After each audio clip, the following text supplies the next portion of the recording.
The U.S. Supreme Court is facing a case about Harvard University's admission policy that considers race in its selections. The High Court has asked the U.S. Justice Department for input.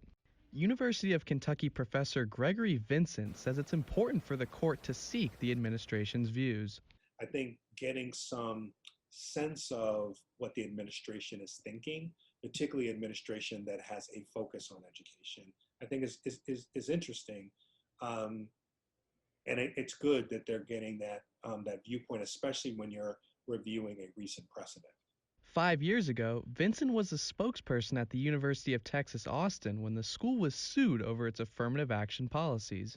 What we were able to persuasively argue is that diversity is a compelling interest in higher education, that all students benefit from a robust and diverse learning environment, that it was a national security imperative, and it advanced good business.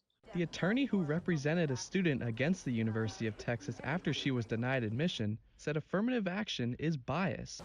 We have said in our briefs, and certainly we've said all along, that race is an odious classification. To do it for reasons that are not compelling and are not established by the evidence and were not the basis of decision is inappropriate. The U.S. Supreme Court held then in 2016 that using race in admissions decisions is lawful. But now, those who support affirmative action are concerned that the High Court's 6-3 conservative majority could end it.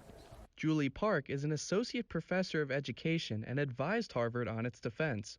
She says if the lawsuit against Harvard is victorious, it could have a devastating impact on minority students. It would be disastrous for African American, Latinx, indigenous communities within higher education, both at Harvard specifically, but then also writ large across the country, both in public institutions and private institutions.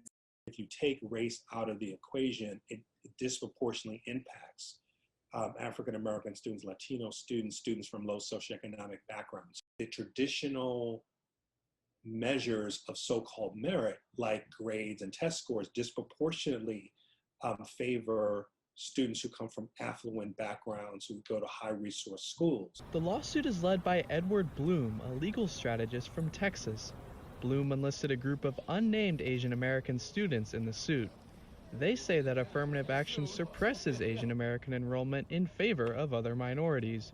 But a 2020 survey showed that 70% of Asian Americans support affirmative action. I've seen Asian Americans who are just confused. We're a diverse community in every way, and so I think you have a variety of reactions. Vincent says there is a lack of evidence that Asian Americans are excluded in the admissions process. The justices have postponed the case, but didn't reject it.